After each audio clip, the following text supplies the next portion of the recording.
This is Including You, the new series from Lead at Any Level.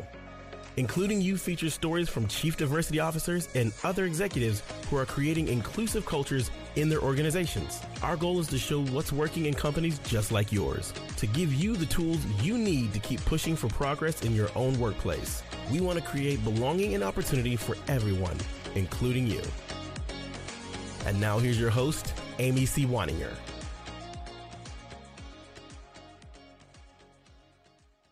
Welcome back to Including You. I'm your host, Amy C. Waninger, the Inclusion Catalyst.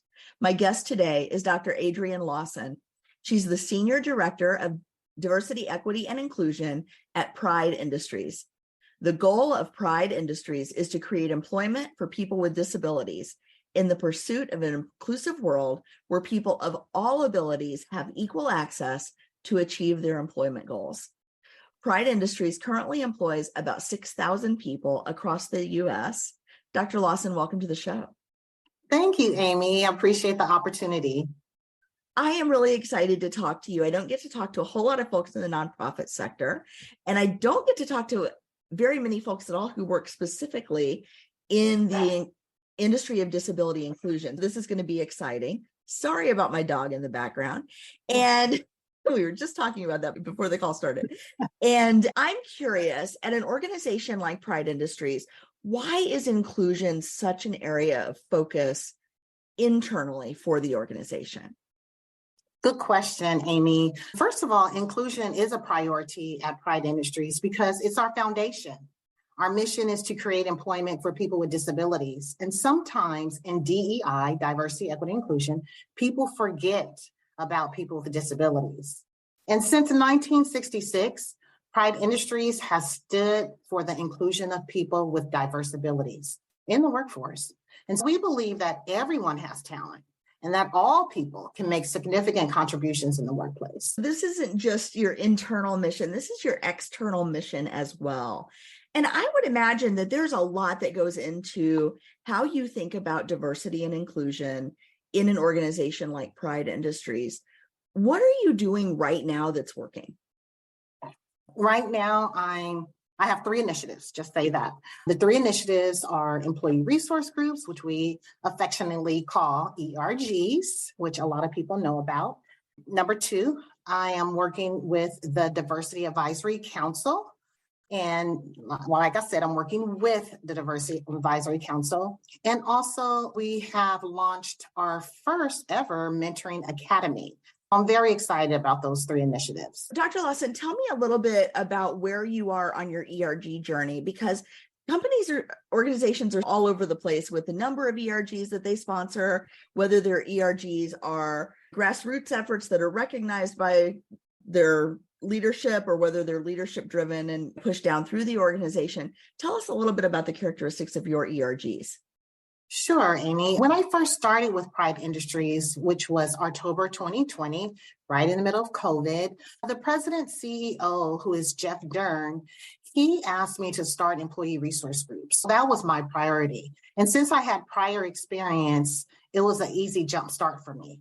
Currently, Pride Industries has 6 ERGs, the Black Employee Network, the Hispanic Heritage, Veterans, Professional Women's Network and Friends, Millennials, and People of Possibilities, which consists primarily of people with disabilities, allies, and friends. One unique aspect of our ERGs, which I developed, is ERG thought leaders. This is a new concept. These leaders represent each of the 6 ERGs that I mentioned. We gather once a month in a community of practice, and in this space, we come together as a collective to share current DEI practices. We also discuss ways to embed DEI within the workplace and how we can make an impact in the community. But it sounds like these go beyond just affinity groups for employees into having a real impact on the organization as a whole. Is that correct? Correct. That's excellent. Now, help me understand, how does the Diversity Advisory Council fit in when you already have the ERG Thought Leader Council? Good question. Well, the Diversity Advisory Council's mission basically is to advise and provide recommendations to our Pride Industries senior executive team. We help plan, develop, implement, improve, and refine strategies toward meaningful diversity and inclusion efforts and initiatives. Currently, the Diversity Advisory Council is vetting 2 initiatives. 1 are Real Talk Dialogues. 2 are Diversity and Inclusion Awards. And so just to give you a little brief overview, I won't go too much into it, to give you an idea, because a lot of organizations are starting to launch Real Talk Dialogues. But Real Talk Dialogues is being created to bring Pride Industries employees together from different walks of life with different viewpoints, really to teach us how to engage in meaningful dialogue with discourse and respect around various topics that impact your identity, our diversity, equity, inclusion, and most of all, our societal issues. We already started unity circles, and unity circles were created because of past racial shootings, but we want to be more proactive and discuss various issues, not only in a state of crisis, but the purpose of Real Talk Dialogue is really threefold. 1, to help normalize conversations about identity, culture, race, language, gender, and other current issues. 2, we want to promote unity, awareness, engagement, and action as core concepts for open and civil dialogue around complex issues. 3, we want to contribute in creating a company culture that is favorable to the development of human potential through acceptance and mutual understanding, and not just compliance. The goal is to launch a pilot of our Real Talk Dialogues this fall. We're super excited about it. I think that sounds amazing. And I would imagine that your mentorship program would dovetail nicely into this. Can you talk a little bit about your mentorship program, what that looks like and who's involved? Sure. That's the third initiative, the Mentoring Academy. We're in our second phase of the pilot. And this is really my boss, who is Tina Oliveira. She's our Chief Human Resources Officer. This is her baby.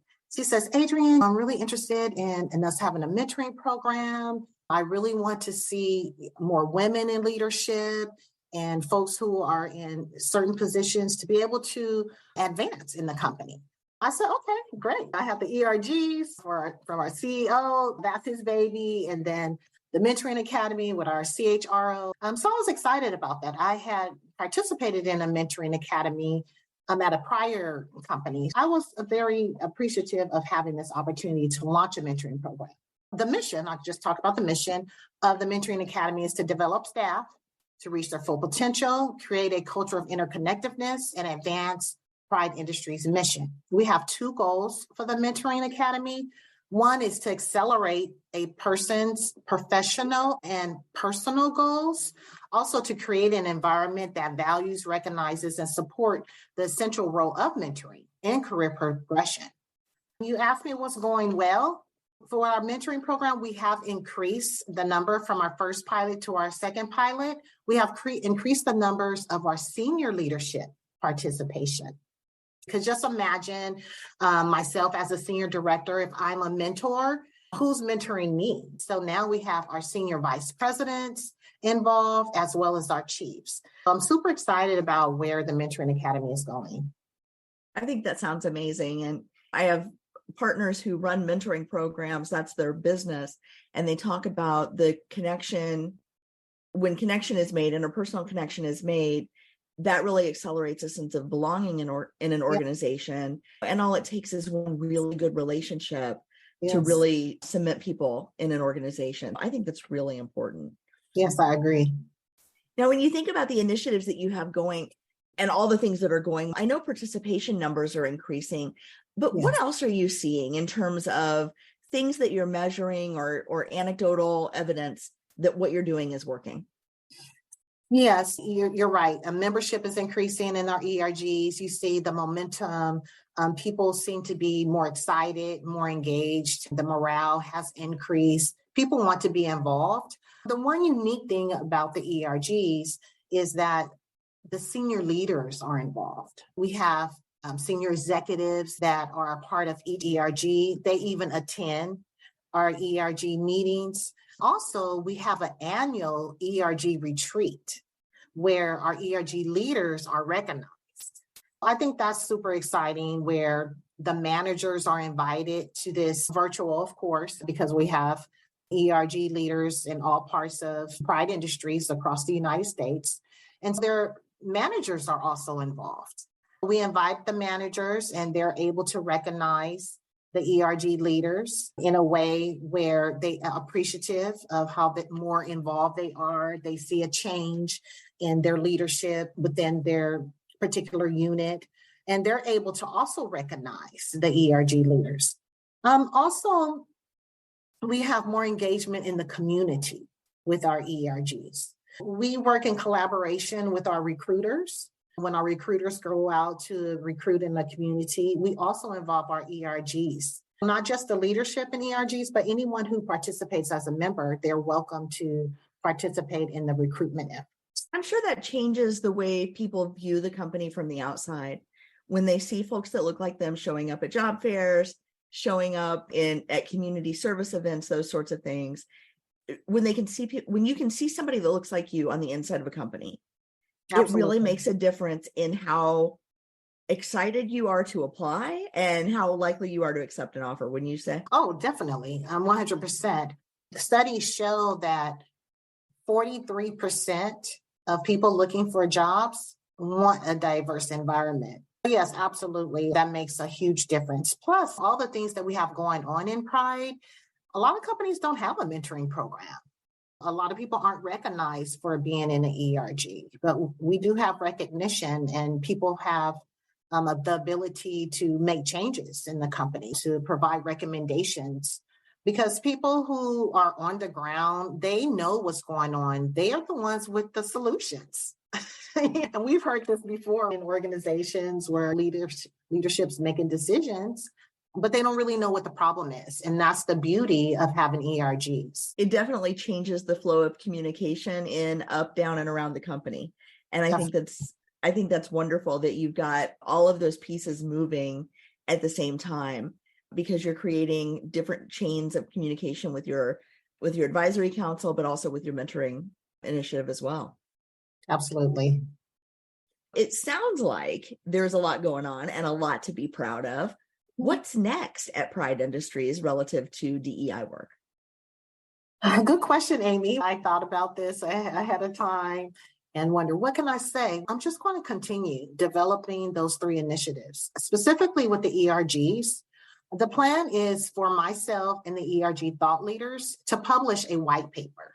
And also, once we publish the white paper, to present at a disability inclusion conference.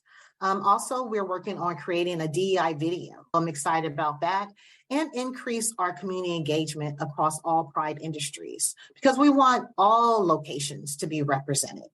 Another thing I have on the horizon is with our Diversity Advisory Council. We also want to launch Inclusive Excellence Awards.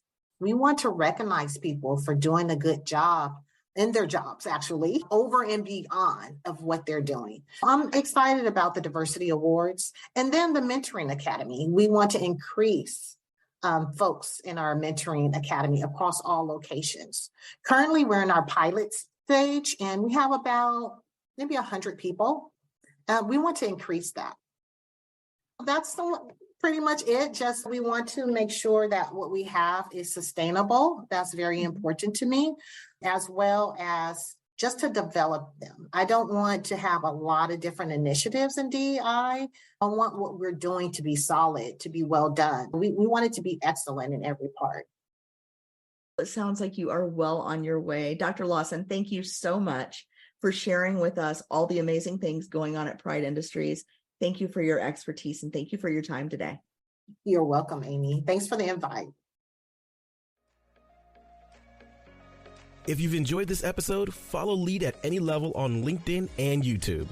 Then join us for Including You video simulcast every Thursday at noon Eastern. Including You can also be enjoyed each week as part of the Living Corporate audio podcast series, available on all major podcast platforms. Learn more at living-corporate.com. Including You is brought to you in part by Lead at Any Level, a boutique training and consulting firm improving employee engagement and retention for companies that promote from within. Lead at Any Level. Leaders can be anywhere and should be everywhere. Learn more at leadatanylevel.com. Lead at Any Level and its logo are registered trademarks of Lead at Any Level LLC. The views and opinions of guests on our show do not necessarily reflect the positions of Lead at Any Level, Living Corporate, or the sponsors of Including You. That's it for this week's episode of Including You. If you enjoyed this episode, be sure to like us and follow or subscribe wherever you get your podcasts. Don't forget to leave us a review and let us know what you thought of this episode. Be sure to join me next week when my guest will be Malcolm Glenn from MG Equity Consulting.